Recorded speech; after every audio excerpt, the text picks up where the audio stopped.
Hello, this is Lab DA4, and the group members here constitute of me, Ritam Datta, 19 BCT 0121, Vansh Kumar Kaushik, 19 BCT 0115, Anay Yogesh Rajguru, 19 BCT 0137, and Aditya Pradhan, 19 BCT 0155.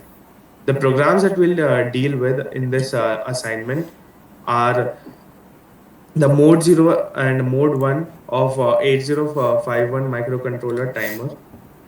Vansh Kumar Kaushik will be the main presenter throughout the video. Now we will see how to install Kyle U Vision 5 software on your computer.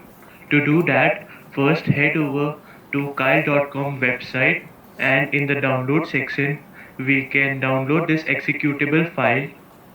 Then we have to install this executable file on your computer.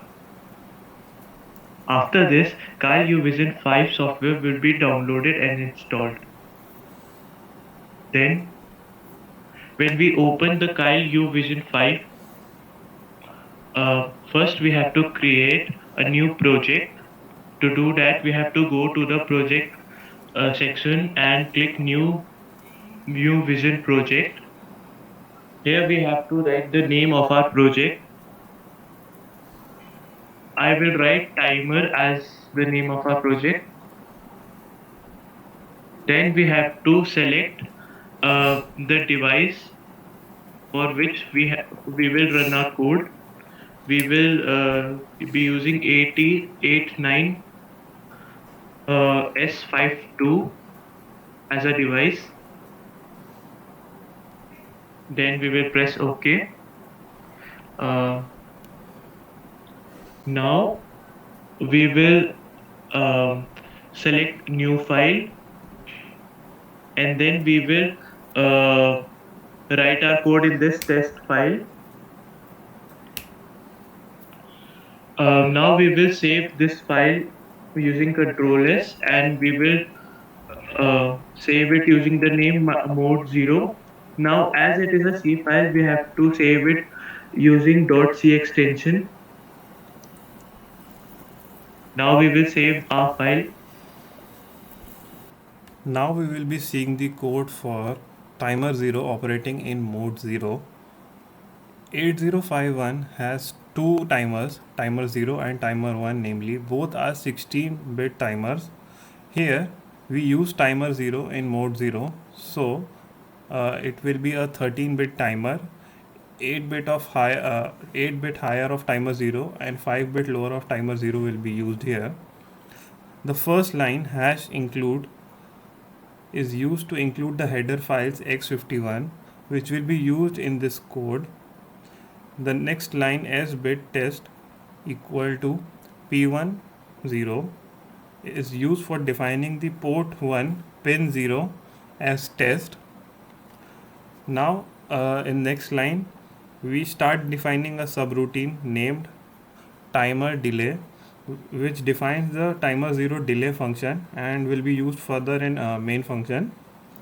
In the next two lines th0 0x e3 and TL0 0x15 we load the 8-bit and 5-bit load which respectively which are calculated for causing 1 millisecond delay. So we load both the values respectively according to the calculations. Now in the next line tr equals to 1. Here we set the tr flag which is present in tcon to 1. So this is used for starting the timer. In the next line while there is a while loop which runs until tf is equal to 1. Here basically we poll tf flag until it does not get set. Tf is set to 1 when timer goes to its max value and then roll back to 0.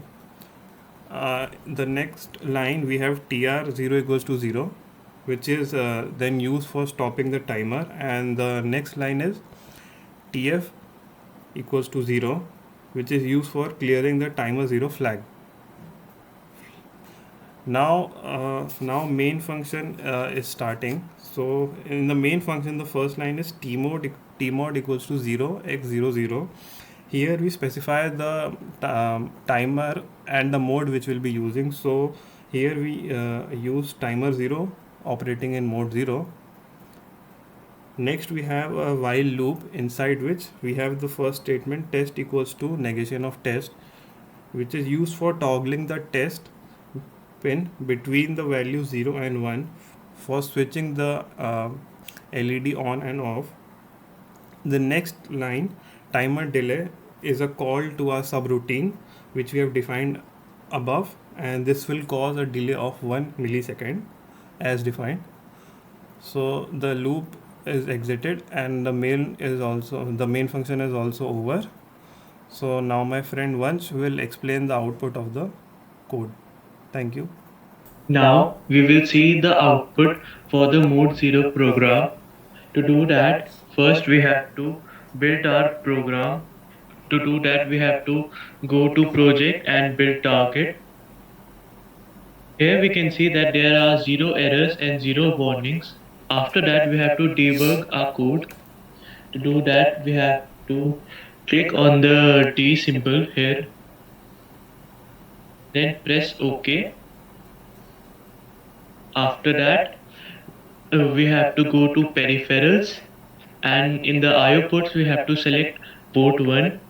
We are selecting port 1 because it is specified in our program to use pin 0 of port 1. Now we will run our program by pressing F5. Now our program is running. Now we see that the 0 pin is blinking. This is because our code is producing a square graph for frequency at pin 0. So this blinking indicates the fluctuation, and we can see a time delay. Now if we go to performance analyzer, we can see time delay, and here we can see the average time, which is the output for our program. And this brings to the conclusion of the output of mode 0 program. Thank you.